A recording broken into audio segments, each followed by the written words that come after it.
감사합니다. 하나님의 말씀 고린도전서 말씀입니다. 오늘부터 고린도전서의 말씀을 봅니다.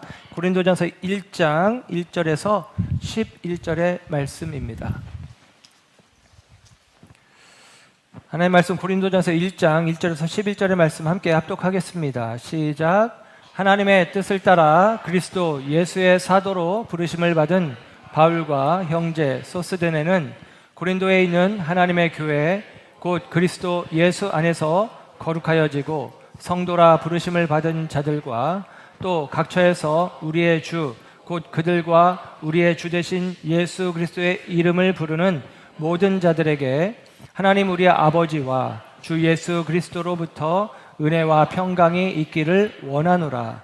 그리스도 예수 안에서 너희에게 주신 하나님의 은혜로 말미암아 내가 너희를 위하여 항상 하나님께 감사하노니 이는 너희가 그 안에서 모든 일 곧 모든 언병과 모든 지식의 풍족함으로 그리스도의 증거가 너희 중에 견고하게 되어 너희가 모든 은사의 부족함이 없이 우리 주 예수 그리스도의 나타나심을 기다림이라.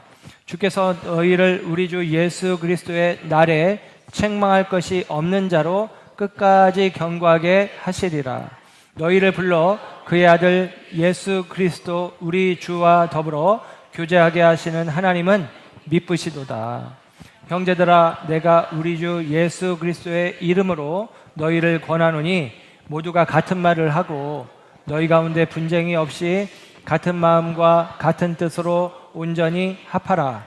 내 형제들아, 글로의 집 편으로 너희에 대한 말이 내게 들리니 곧 너희 가운데 분쟁이 있다는 것이라. 아멘. 아멘. 할렐루야. 이 아침에 하나님의 사랑하심과 은혜가 저와 여러분 가운데 함께하는 줄 믿습니다.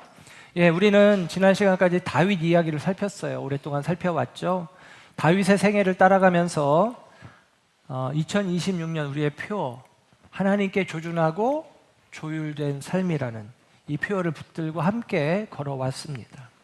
다윗이라는 한 사람이 어떻게 실패하고 넘어지고 그리고 다시 일어나면서 결국 하나님의 마음에 맞는 사람, 하나님의 마음에 합한 사람으로 그가 세워질 수 있었는지 다윗의 생애 그리고 다윗의 노래를 함께 살펴왔습니다. 이제까지 우리는 한 개인의 삶이 하나님께 조율되어 가는 이야기를 살펴왔다면 오늘부터는 조금 시선을 옮겨서 한 사람의 삶에서 한 공동체의 삶으로 그리고 하나님께 조율되어진 한 개인이 아니라 하나님께 조율되어진 공동체의 이야기로 나아가려고 합니다. 그 공동체는 다름 아니라 그 이름이 교회죠. 교회. 이 교회라는 공동체가 어떻게 하나님께 조율되어 갈 수 있는가? 우리가 고린도전서의 말씀을 통해서 앞으로 함께 살펴보려고 합니다.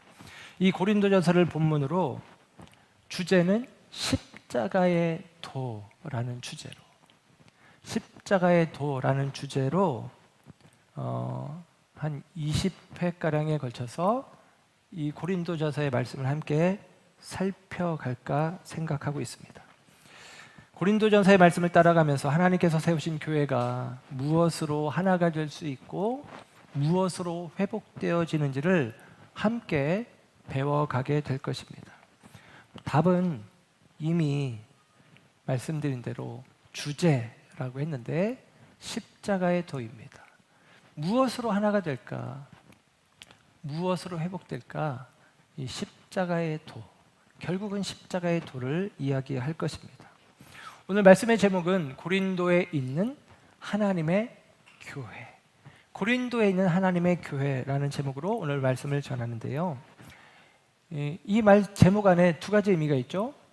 고린도라는 도시가 있고 그 도시 가운데 하나님의 교회가 있다라고 이야기를 하고 있어요. 그래서 여러분, 이 고린도전서 말씀을 이해하기 위해서는 먼저 이 고린도라는 도시가 어떤 도시인지를 우리가 알아야 할 필요가 있습니다. 왜냐하면 앞으로 이 고린도 교회 가운데 많은 문제들이 기록되고 이야기되는데, 이 고린도 교회의 문제는 이 고린도라는 도시의 문제와 정확하게 겹쳐져 있어요. 그래서 고린도라는 도시를 이해해야 고린도 교회의 문제를 이해할 수가 있습니다.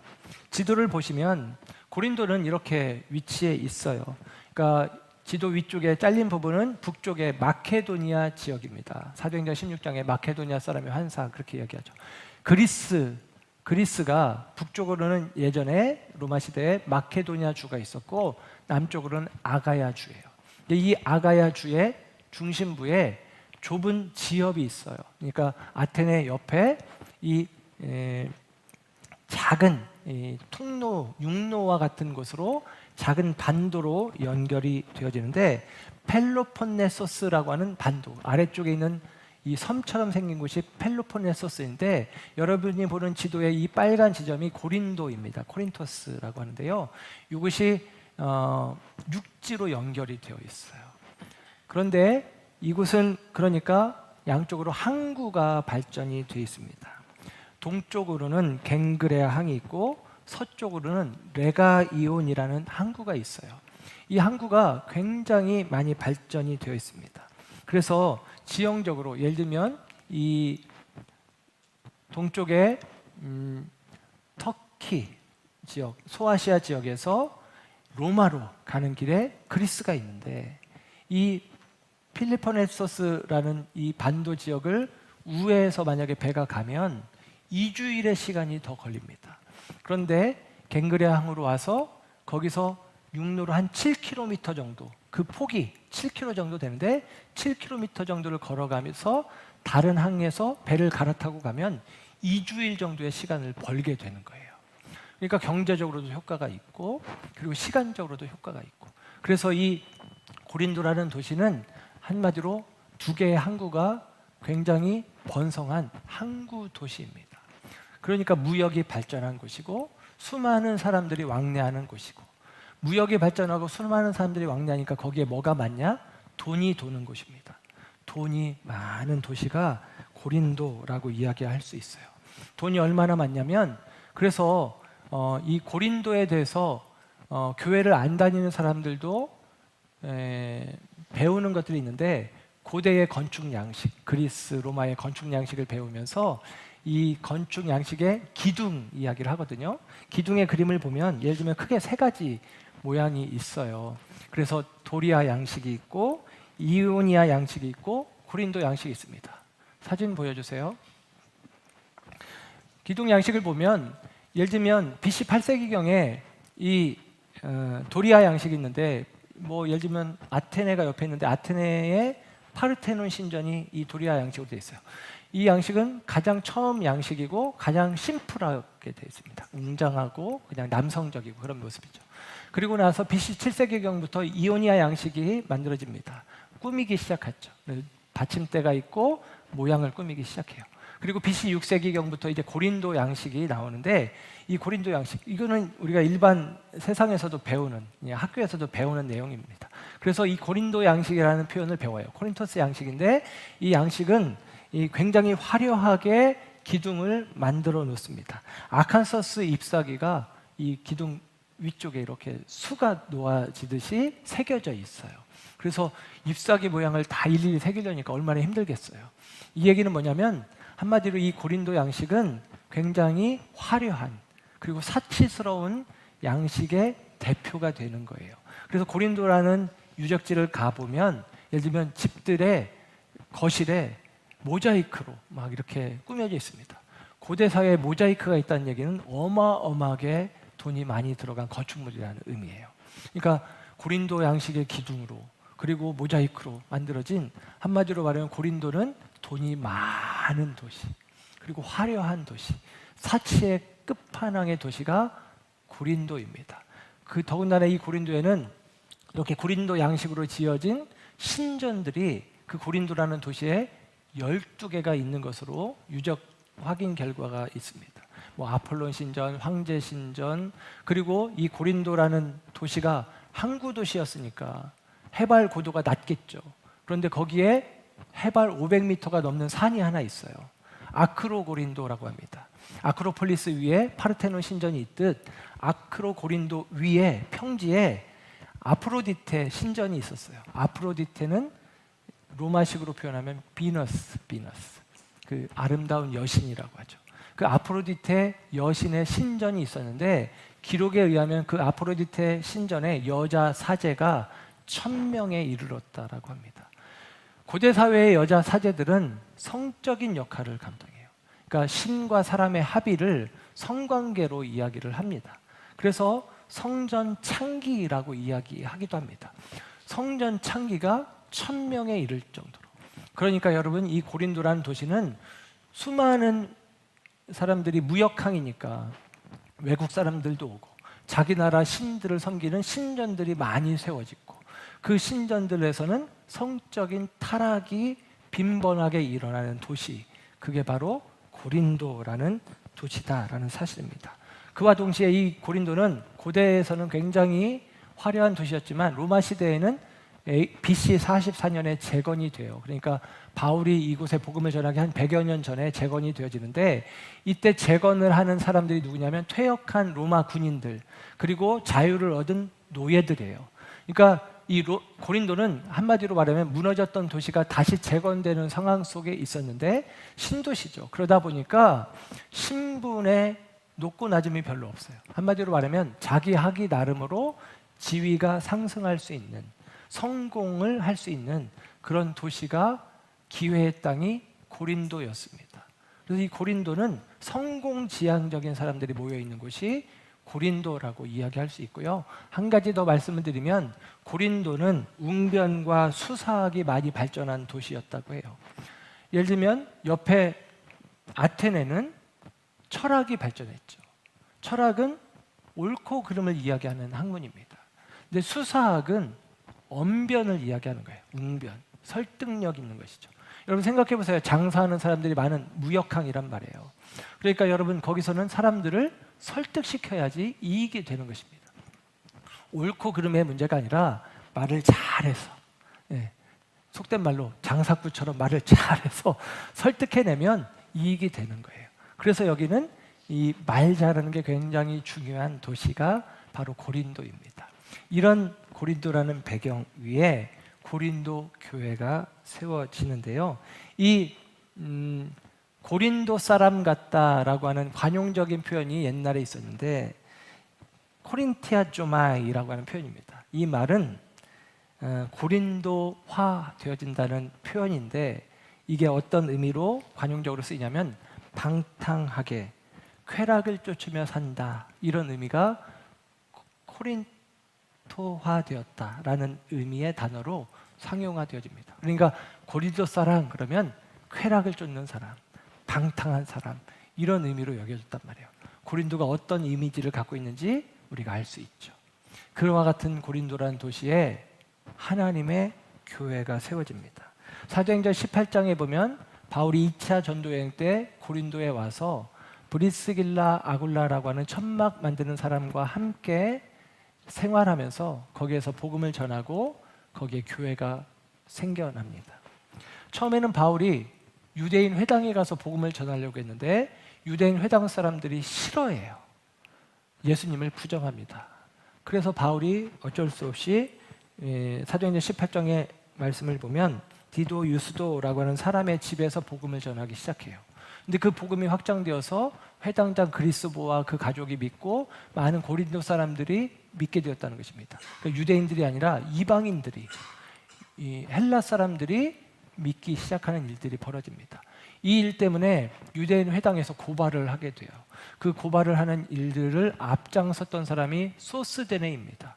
소스데네가 바울을 고발했는데 좀 길게 설명드리기는 어렵고, 바울을 고발했던 소스데네가 오히려 재판이 끝나고 나서 사람들에게 일을 잘 못했다고 몰매를 맞아요.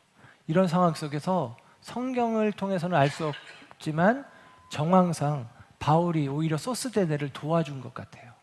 소스데네를 도와줬고, 그래서 소스데네가 바울을 대적하는 사람, 바울을 고발하는 사람이었는데 이 소스데네가 바울의 제자 예수 믿는 그리스도인이 되어집니다. 그래서 오늘 본문 1장 1절에 보면 이 고린도전서를 쓰는 편지를 쓰는 사람이 바울, 그래서 사도로 부르심을 받은 바울과 형제 소스데네는 이 편지를 쓴다는 거예요. 그래서 사도행전 18장에서는 바울을 배척하는 자였는데 고린도전서에서는 바울의 형제라고 불리는 소스데네가 된 것입니다. 그 사이에 뭔가 일이 있었겠죠. 그리고 그 일은 바울이 그럼에도 불구하고 그를 품어주고 그를 도와준 거죠. 그리고 하나님은 그 속에서 이 원수된 자를 하나님의 백성으로, 바울을 고발하던 자를 바울의 동역자로 세우시는 반전의 역사를 이루시는 하나님을 우리가 볼 수가 있다라고 하는 사실입니다. 바울은 이 고린도전서를 고린도전서, 고린도후서, 고린도라는 교회에 두 통의 편지만 쓴 것은 아닙니다. 그 이전에도 편지를 썼고 중간에도 편지를 썼을 수 있죠. 그런데 우리의 손에 들려진 것은 고린도전서, 고린도후서 이렇게 두 편의 편지가 있는데요. 그 이전에도 편지를 썼던 흔적은 본문 고린도전서 5장 9절에 보면 나와요. 이렇게 기록이 되죠. 내가 너희에게 쓴 편지에 음행하는 자들을 사귀지 말라 하였거니와 그럽니다. 예, 내가 너희에게 썼던 편지가 있다는 거죠. 그러니까 고린도전서 이 편지를 쓰기 전에 편지를 써서 고린도 거기 타락한 도시, 쾌락을 쫓는 도시니까 너희들 음행을 너희들 행하지 말아라 라고 권면을 했던 첫 번째 편지가 아니면 그 이전에 여러 편지들이 있었을 수 있다라는 사실을 확인할 수가 있습니다. 오늘 이 고린도전서는 바울이 에베소에서 3차 전도여행을 하는 가운데 에베소에서 고린도로 편지를 보냈거든요. 에베소 역시도 고린도에 버금가는 타락한 도시입니다. 거기도 아테미 여신의 신전이 있고 수많은 화려한 그리고 발전한 도시가 에베소예요. 그러니까 여러분, 바울이 고린도 사람들과 다른 형편 가운데 있었던 게 아니에요. 똑같은 형편, 그 화려하고 그리고 쾌락을 쫓아가는 그 도시 한복판에서 바울은 자기를 거룩하고 온전하게 세우면서 고린도 교회 성도들에게 너희도 하나님 앞에서 거룩하고 온전하여라 라고 편지를 쓰고 있어요. 이게 바로 고린도전서라고 하는 사실이죠. 여러분, 저와 여러분이 하나님 앞에서 하나님의 몸된 교회로 부름받았음을 잊지 말기를 부탁을 드립니다. 특별히 오늘 본문을 세 부분으로 이야기한다면 1절에서 3절까지 하나님의 교회가 세워졌다는 것이고, 그리고 그 하나님의 교회가 은혜 가운데 세워진 것을 감사하면서 4절에서 9절까지 바울이 감사를 노래해요. 그리고 10절과 11절에 그런데 이 고린도 교회 가운데 문제가 있다는 거예요. 물론 11절 이하에 이 문제의 내용들이 기록되고 있습니다. 바울이 이 편지를 쓴 이유는 고린도 교회에 문제가 있다는 이야기를 듣고 이 문제에 대한 해답, 처방, 솔루션을 제공하기 위해서 고린도전서 편지를 쓰게 됩니다. 고린도 교회에 문제가 있다는 것은 고린도라는 도시가 배경이 된다고 했는데 고린도라는 도시에 고린도 교회가 세워졌기 때문에 문제가 있는 것은 아닙니다. 교회는 원래 세상 속에 있어요. 교회가 절처럼 우리 신앙생활 제대로 해보자 하고 어디 이렇게 은둔해서 신앙생활하는 게 아니죠. 교회는 세상의 빛이 되기 위해서 사람들이 있는 곳으로 들어갑니다. 그래서 교회는 세상 속에 있어요. 교회는 고린도 안에 있는 게 맞아요. 진짜 문제는 교회가 세상 속에 있어서 문제가 되는 게 아니라 그 세상이, 곧 성경으로 치면 고린도가 교회 안으로 들어온 게 문제가 되는 것입니다. 교회가 세상 가운데 있는 게 문제가 아니라 세상이 교회 안으로 들어오는 거죠. 고린도의 정신, 고린도의 가치, 고린도의 논리가 교회 안으로 들어오는 거예요. 이른바 세속화되어진다고 하죠. 그 세속화의 과정이 고린도 교회 가운데 있었다라고 이야기를 하고 있는 것입니다. 고린도 교회에 있었던 문제들은 후에 우리가 계속같이 살펴보겠지만 분쟁이 있고 음행하는 일들이 있고 송사가 벌어지고 그리고 은사로 인해서 다툼이 생기고 성찬하는 과정 가운데 부정함이 있고 그리고 부활의 논쟁들이 있고 이런 여러 문제들이 있어요. 그런 문제들을 우리가 앞으로 다뤄가면서 우리가 함께 은혜를 나눌 것입니다. 이 문제들을 그냥 이렇게 펼쳐놓고 생각해 보면 고린도 교회는 문제투성이 교회처럼 보여요. 그런데 여러분, 이 문제들이 많다라는 것을 이야기할 수도 있겠지만 이 문제들을 실 하나로 이렇게 꿰면 하나의 어떤 의미가 나오는데 그것은 무엇이냐? 자기 중심성입니다. 그러니까 모든 문제의 시작점, 근원이 뭐냐? 자기 중심성이에요. 자기 자랑, 자기 중심성, 내가 중심이 되어지는 마음이에요. 이게 고린도의 가치관이고 고린도의 마음입니다. 그런데 여러분, 그것들에 대해서 여러분, 세상이 교회 안으로 들어오면 언제나 같은 문제가 일어나는 거예요. 고린도 교회만이 아니라 오늘 우리에게도 마찬가지겠죠. 오늘 우리 시대, 우리 교회에도 세상이 우리 안으로 들어오면 우리도 같은 문제를 만날 수밖에 없다는 것이죠. 오늘 우리 시대의 고린도 교회는, 오늘 우리 시대의 도시 고린도는 무엇이겠습니까? 예를 들면 성공주의, 물질주의, 비교와 경쟁의식, 그리고 자기의, 자기 자랑, 이런 것들이겠죠. 이런 것들이 우리 안에 들어오면 우리도 고린도 교회와 별반 다를 바 없이 교회가 문제투성이가 되어질 수밖에 없다라는 사실이죠. 그러나 여러분, 오늘 성경은 먼저 이 이야기를 들려줍니다. 교회는 그럼에도 하나님의 교회다라고 이야기를 합니다. 오늘 본문 2절의 말씀, 1장 2절에 이렇게 기록해 주고 있어요. 고린도에 있는 하나님의 교회, 고린도에 있는 하나님의 교회 곧 그리스도 예수 안에서 거룩하여지고 성도라 부르심을 받은 자들과 또 각처에서 우리의 주 곧 그들과 우리의 주 되신 예수 그리스도의 이름을 부르는 모든 자들에게, 그러면서 이야기합니다.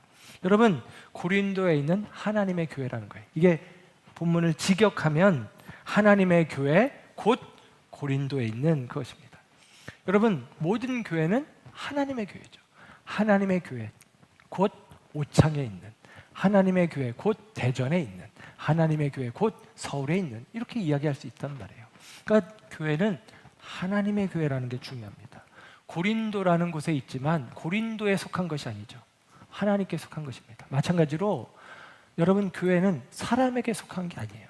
하나님께 속한 것입니다. 우리 교회도 누구에게 속한 게 아니에요. 예를 들면 유중한 목사에게 속한 교회다? 아니죠. 헌신을 많이 한 어떤 성도님에게 속한 교회다? 아니죠. 우리 교회도 하나님의 교회입니다.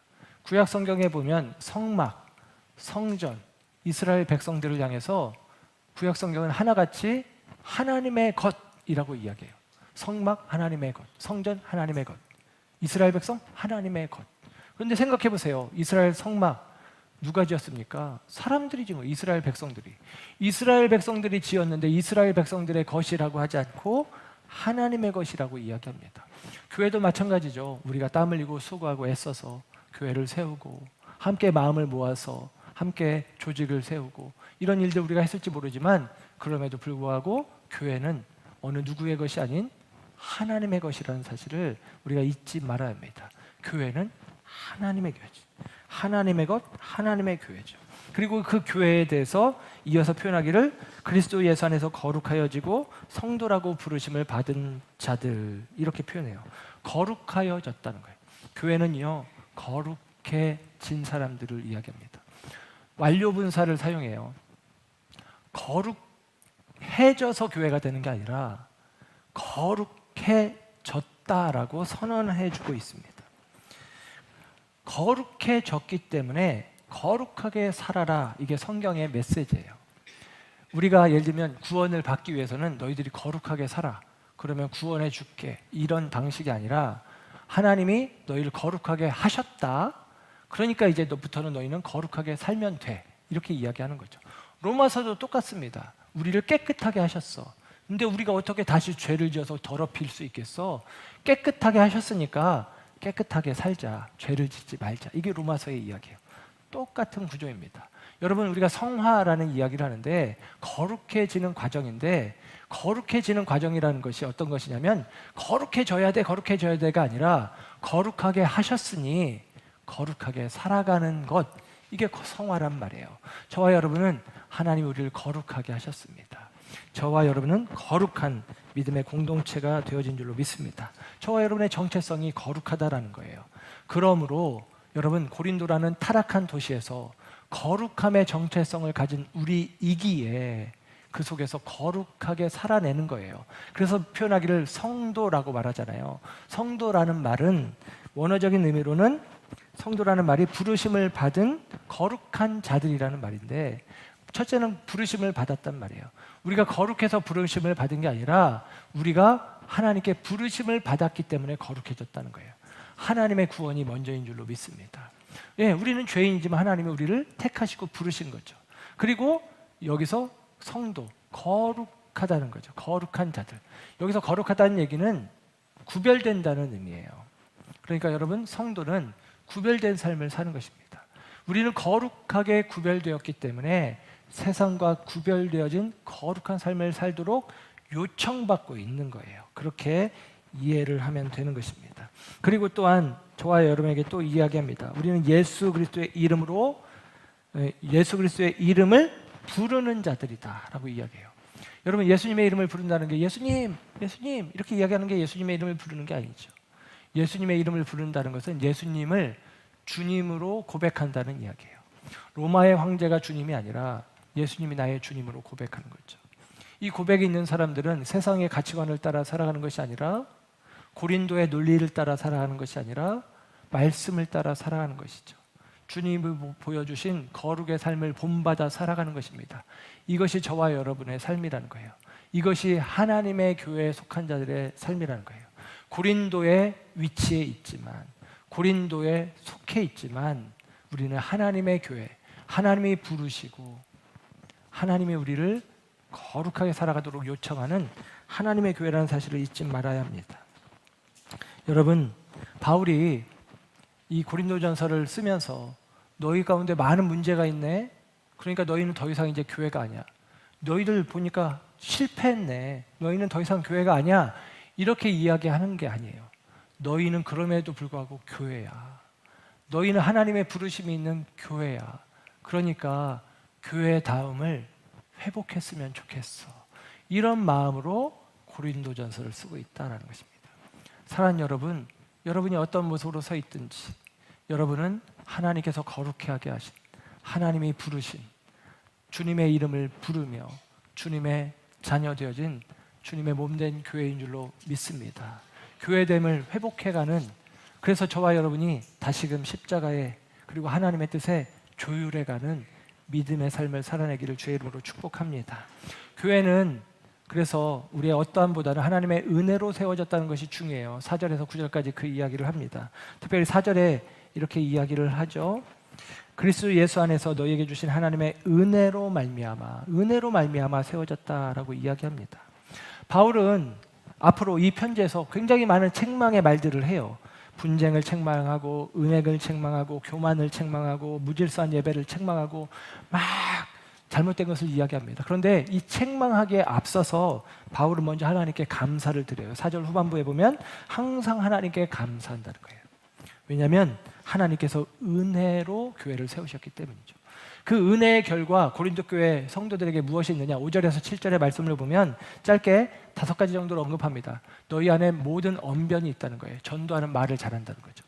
너희 안에 모든 지식이 있다는 거예요. 그 지식은 뭐 세상 지식을 이야기하는 게 아니고 성경 지식을 말하는 거겠죠. 너희가 견고하게 섰다는 거예요. 믿음의 확신이 너희 가운데 있다는 거예요. 너희에게 은사가 넘친다는 거예요. 은사가 많은 교회라는 거예요. 너희가 그리스도의 오심을 기다린다는 거예요. 재림 신앙이 있다는 거예요. 일반적으로 이런 교회는 여러분 신앙이 좋은 교회라고 생각을 합니다. 그런데 여러분 나중에 3장 1절에 가면 바울이 너희는 영적으로 어린아이와 같다, 젖먹이 같다라고 책망을 또 해요. 왜냐하면 여러분 이런 하나님의 은혜 속에서 이렇게 고린도 교회에 많은 은혜들이 있었음을 3절에서 5절에서 7절까지 이야기를 해주고 있어요. 그렇게 많은 은혜들이 있었단 말이죠. 그런데 여러분, 이 은혜가 상실되어지고 많은 문제가 고린도 교회 가운데 자리하게 되어지는 것이죠. 그런데 바울은 이야기하는 거예요. 그들의 문제보다 크신 하나님을 이야기하는 것입니다. 우리가 다윗 이야기를 끝마치면서 시편 103편에서 다윗의 시선은 자신의 죄가 아닌 죄보다 크신 하나님의 은혜를 바라보았습니다 라고 말씀을 드렸는데, 마찬가지입니다. 여러분, 교회를 바라볼 때 많은 문제가 있을 수 있지만 그 문제보다 크신 하나님의 은혜가 이 교회를 세웠다라는 사실을 우리가 잊지 말아야 됩니다. 많은 사람들은 본능적으로 문제를 먼저 봐요. 문제를 먼저 봅니다. 어떤 공동체를 평가할 때, 어떤 사람을 볼 때 그의 부족한 점, 모난 점, 실망스러운 점, 이런 게 먼저 보이는 거예요. 그러니까 여러분, 사람들 가운데 갈등이 생기고 다툼이 있고 또 미움이 있고 실망하고 이런 일들이 있는 것이죠. 그런데 여러분, 믿음의 사람들은 문제보다 은혜를 먼저 보는 거예요. 죄보다 크신 하나님, 문제보다 크신 하나님을 볼 수 있어야 합니다. 우리가 서로를 바라보면서 그 사람 안에 있는 부족함과 문제보다도 그분 안에 있는 하나님의 은혜를 먼저 볼 수 있는 눈이 우리 가운데 있었으면 좋겠습니다. 그래서 저는 신뢰하는 게 있어요. 교회는 하나님의 은혜로 세워졌다는 거죠. 이 부분을 가장 명확하게 표현하는 것은 9절 끝에 있는 표현입니다. 하나님은 미쁘시도다. 하나님은 미쁘시도다. 이렇게 이야기합니다. 하나님은 미쁘시다. 신실하시다라는 거예요. 이 한 문장이 고린도전서가 16장까지 기록이 됐는데 이 16장 전체를 떠받치고 있다고 해도 과언이 아니에요. 미쁘신 하나님이 문제투성이 교회이지만 그 미쁘신 하나님이 그 교회 속에서 일하시고 계시다는 거예요. 신실하신 하나님이 여전히 은혜 베푸시고 계시다는 거예요. 이 얘기를 하고 있는 것입니다. 분쟁하고 다투고 방탕하고 자기 자랑하고 이런 모든 문제들이 드러나고 있는 이 고린도전서의 내용 속에 배경음악처럼 흐르는 한 문장, 하나님은 미쁘시다 라고 하는 것입니다. 이게 깔려 있는 거예요. 저도 이게 저한테 얼마나 큰 소망인지 몰라요. 여러분, 오늘날의 교회를 볼 때 소망이 있습니까? 한국 교회를 볼 때 어떻습니까? 쇠퇴하고 있고 타락했고 영향력을 잃어버렸고 소망이 없는 것처럼 보입니다. 그럼에도 불구하고 여러분, 우리가 이 교회만이 하나님의 소망이라는 사실을 우리가 생각할 수 있는 것은 이 교회가 하나님의 은혜 가운데 하나님의 부르심으로 세워졌고 이 교회 위에 하나님의 신실하신 은혜가 더하여지고 있다라는 것을 믿기 때문입니다. 여러분, 이게 우리의 소망이에요. 저는 그래서 우리의 교회의 타락 혹은 교회의 쇠락을 보면서 속상하고 안타까운 마음을 가져야 되겠죠. 그럼에도 불구하고 소망을, 희망을 놓지 않는 것은 우리가 어떻게 하는 게 아니라 하나님의 은혜가, 하나님의 미쁘심이 교회 공동체 위에 있다는 거예요. 여러분, 그럼에도 불구하고 교회가 하나님의 희망임을, 교회가 이 땅의 소망임을 잊지 마시기를 주의 이름으로 축복합니다. 네, 교회의 소망이 어디 있느냐? 우리가 흔들려도 하나님은 흔들리지 않고 우리가 부족해도 하나님은 부족하지 않은 그 하나님이 교회의 머리가 되신다는 것을 우리가 생각해 볼 수 있습니다.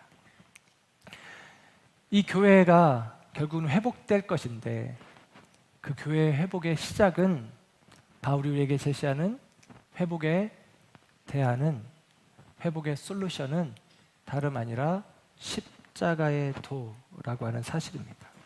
교회 회복은 십자가에 있다라고 이야기하는 거예요. 오늘 11절에 보면 바울이 편지를 쓰는 이유는 글로에라는 집의 사람들을 편으로 소식을 들었는데 고린도 교회에 이런 문제가 있다는 거예요. 실명을 언급하잖아요. 진짜 이런 문제들이 있었던 것이죠. 분쟁이 있다는 이야기를 듣습니다. 그리고 그 분쟁의 해결책은, 분쟁 이후에 다른 모든 문제 해결책은 십자가의 도라고 바울이 제시를 하고 있는 거예요. 오늘 바울은 10절에 이런 이야기를 해요. 이 고린도 교회에 부탁하죠. 권면하죠. 모두가 같은 말을 하고 그럽니다. 10절에 같은 말을 하라 그럽니다. 이게 모두 똑같은 의견을 가져야 된다 그런 얘기가 아니죠. 같은 생각, 같은 취향, 같은 방식으로 해라 그 얘기가 아닙니다. 그럴 수는 없어요. 다만 같은 복음으로 말하라 라고 하는 의미입니다. 여러분, 우리는 다 각자 다른 삶을 살아왔어요. 생각이 다르고 경험이 다르고 문화가 다릅니다. 방식이 달랐어요. 그런데 어떻게 다 같은 생각과 같은 방법으로 하겠습니까? 불가능하죠. 그런데 여러분, 우리는 다 달라요. 그러나 우리가 같은 게 하나 있어요. 한 복음을 가진 자입니다. 저와 여러분이 그리스도의 복음 안에 함께 세워진 자들이에요. 복음이 하나입니다. 그 복음으로 생각하고 복음으로 말하고 복음 안에서 행하라라고 우리에게 요구하고 있는 것입니다. 그래서 이어지는 말씀 가운데 보면 분쟁이 없이 온전히 합하라 10절에 이야기하는데요. 이 분쟁이라는 말이 원어적인 의미로 찢어진 옷 혹은 찢어진 그물을 이야기해요. 그리고 온전히 합하라, 이 합하라라는 말은 부러진 뼈를 맞추는 것 혹은 찢어진 그물을 깁는 것을 이야기합니다. 그러니까 여러분, 이 두 의미를 이야기하면 여러분, 분쟁을 합하게 하는 것은 찢어진 그물을 다시 꿰매는 것과 같다라는 거예요. 교회가 해야 될 일은 여기 있다는 것입니다. 여러분, 우리가 살다 보면 갈등이 있고 다툼이 있고 나눔이 있어요.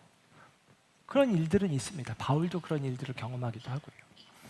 그러나 여러분, 여기서 멈추면 안 되고 여러분, 우리는 그것을 하나로 회복하는 과정, 찢어진 것을 다시 꿰매고 어그러진 것을 다시 맞추는, 그렇게 회복되어지고 하나 되는 과정들이 우리 가운데 필요하다는 거예요. 그러기 위해서 우리 가운데 필요한 것은 하나의 복음, 곧 십자가의 도가 우리 가운데 필요하다라고 이야기를 해주고 있습니다. 여러분, 고린도 교회가 왜 찢어졌냐? 12절 이하의 말씀을 보면 12절만 보면 이렇게 기록됩니다. 내가 이것을 말하거니와 너희가 각각 이르되 나는 바울에게, 나는 아볼로에게, 나는 게바에게, 나는 그리스도에게 속한 자라 한다는 것이니라. 그럽니다. 나는 바울에게 속했어, 나는 아볼로에게 속했어, 나는 게바에게 속했어, 나는 그리스도에게 속했어. 그러면서 자기가 따르는 사람들을 이야기합니다. 바울은 고린도 교회 개척자고요. 아볼로는 고린도 교회 진짜 지금 목회하고 있는 현재 2대 담임 목사님이고요. 게바는 이 교회의 모태가 되는 예루살렘 교회의 수장이 게바, 베드로예요. 그러니까 각자 자기가 영향받은 사람 이야기를 하고 있는 것이죠. 나는 그리스도에게라, 이게 맞는 것 같지만 여기서는 사실은 나는 내가 중심이야, 나는 그냥 나 혼자 예수 믿으면 되지, 이런 느낌이에요.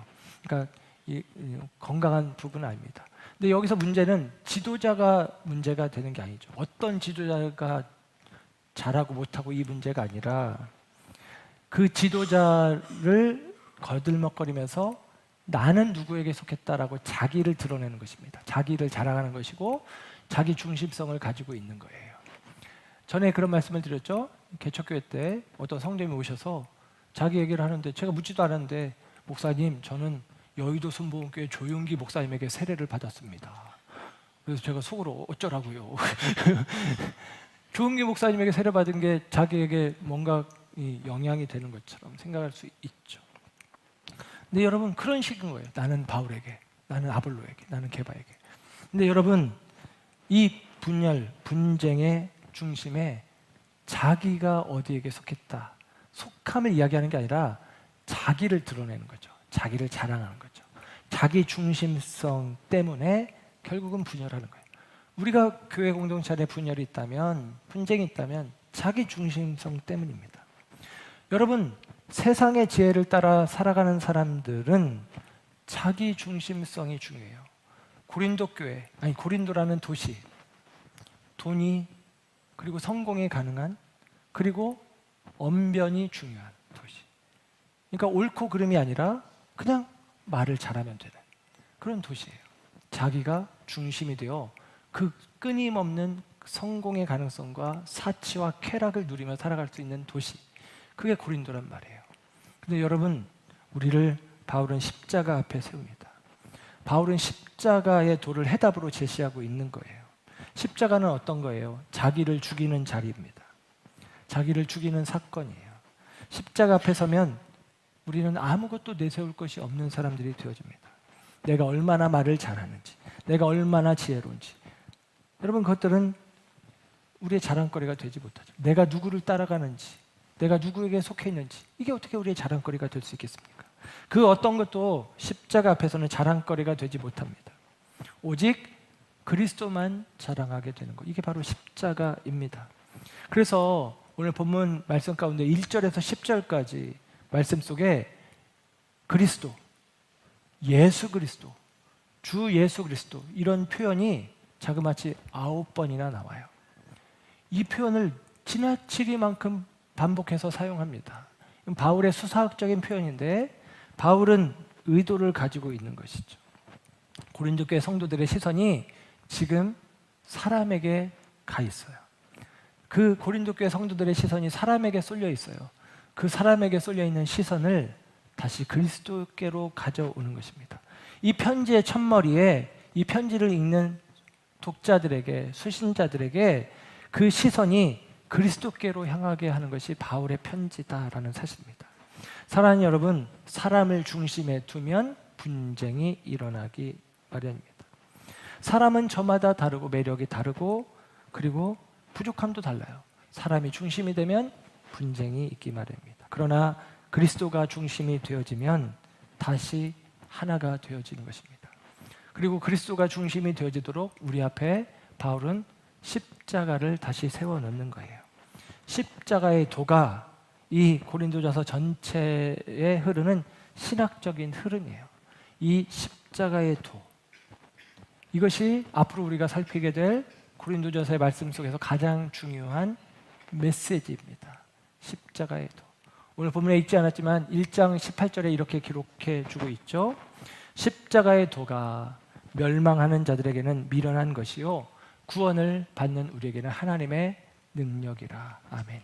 여러분, 십자가의 도가 우리에게 지혜요 능력인 줄로 믿으시기 바랍니다. 말씀을 정리해서 가름합니다.